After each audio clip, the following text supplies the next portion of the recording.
All right, so this morning I got a hold of a guy that I talked to the other day. He has his own website. He's got his own YouTube channel.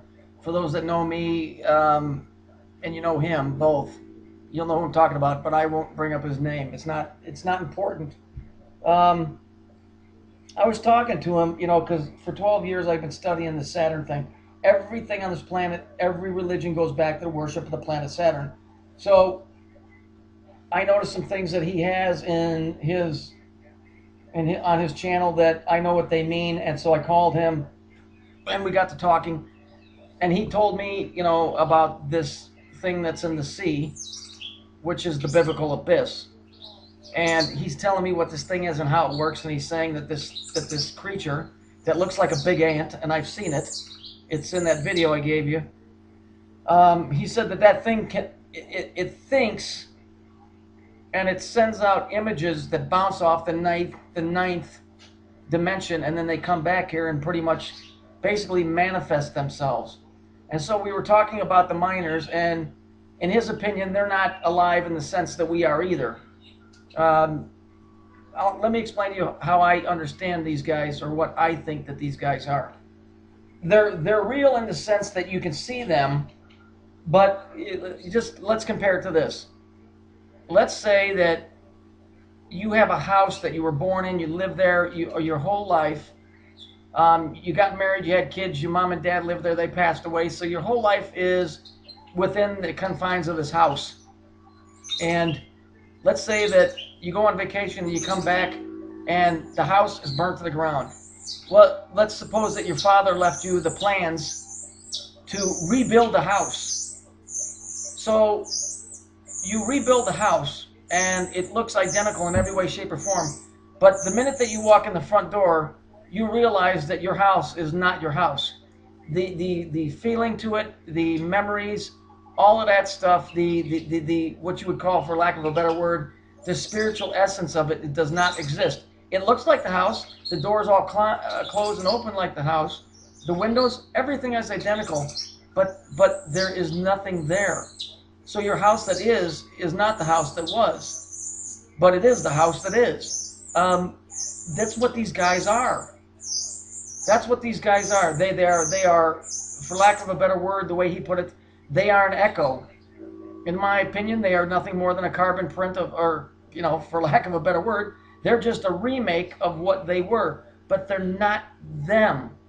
They are a copy of them down to the most subatomic particle, but they're not them. And the more important thing is why are they here? Because it's just one more thing in a line that's telling you that the reality that we're in is in my opinion, is coming to an end. It's unraveling, and those things are here to try and take advantage of it. There is a war on for your mind, literally. Anyway, getting back to what this guy said. He said, well, they're bouncing this information or these images off the ninth dimension, and they're coming back and doing these type of things and affecting people in certain areas to do certain things. And so I spoke to him on Saturday, and I couldn't grasp what he was talking about. And then this morning I was laying in bed, and I was thinking about the ninth dimension, and then it came to me. The ninth dimension on the Kabbalistic tree of life, which, in my opinion, there ain't nothing holy about that, but I know what that is from studying, is Binah, B-I-N-A-H. And Binah is the ninth dimension, and the ninth dimension is Saturn. You can go look it up, go type in Binah, type in Binah, tree of life, and it will tell you that it's Saturn. So what he was saying was right, because every religion in this world, whether people like it or not, or whether know it or not, worships Saturn, because it is not only is Saturn is called the Earth star. It is involved in everything that encompasses this planet. Those things that are down there, I just ran across this by accident, but check it out. I was looking up for the god of the abyss, because we have 400 warships that are sitting down in the Gulf of Aden. Okay, that's Greek. That's the Greek god of the abyss. Let me show you what I ran across. Now, what are the odds that I would look up? I mean, they told us literally down to the verse. You ready? This is from Revelation 9:11. Like 9/11 in New York City, from the King James. And they had a king over them, which is the angel of the bottomless pit, whose name in the Hebrew tongue is Abaddon, but in the Greek tongue, his name is Apollyon. Okay, so now I go and I look up Abaddon and Apollyon. Okay, it's not weird enough that 9/11 in Revelations describes who was behind 9/11, but we go and look up who Apollyon is and Abaddon, and it says Abaddon has also been identified as the angel and destruction demon of the abyss. The abyss is the ocean. The abyss is where Jesus cast the spirits out into the swine and they ran into the sea. The abyss is not hell. Hell is not occupied. The abyss is where these things hang out. And the chief demons of the underworld hierarchy is Abaddon. So that thing down there, by him telling me that those things are sending out messages because they want the human race dead. The men that are doing these things to us are not really men. They are mere images of men. They are not real men. So they don't care. They are trying to short circuit man's brain activity so that man cannot believe in God. And the Bible clearly states that that's going on. We have foreigner ships in the Gulf of Aden. That is where Satan is at. That is where Satan is at. Abaddon. He's, though in the Hebrew it's Behemoth or Leviathan.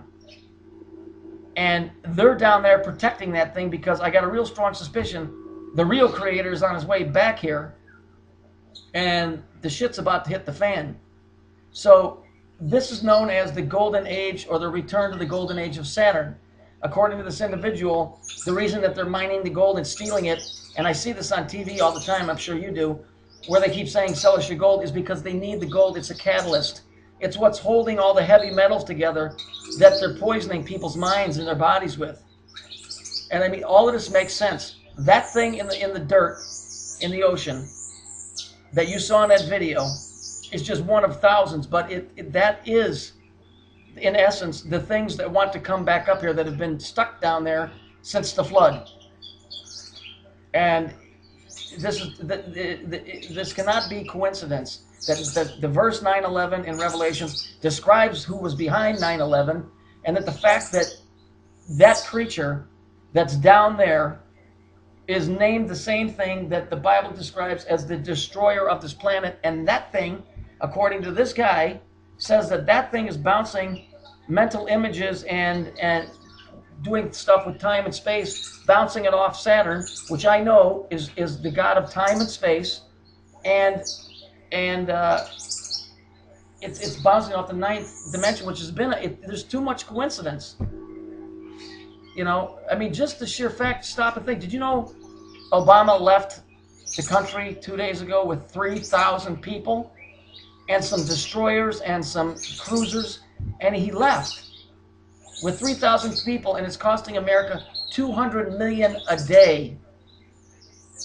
Okay? Today is Monday. I mean, you might not watch this until Tuesday or Wednesday. I'm just telling you, we are running out of time. Those things want you dead. They want you dead.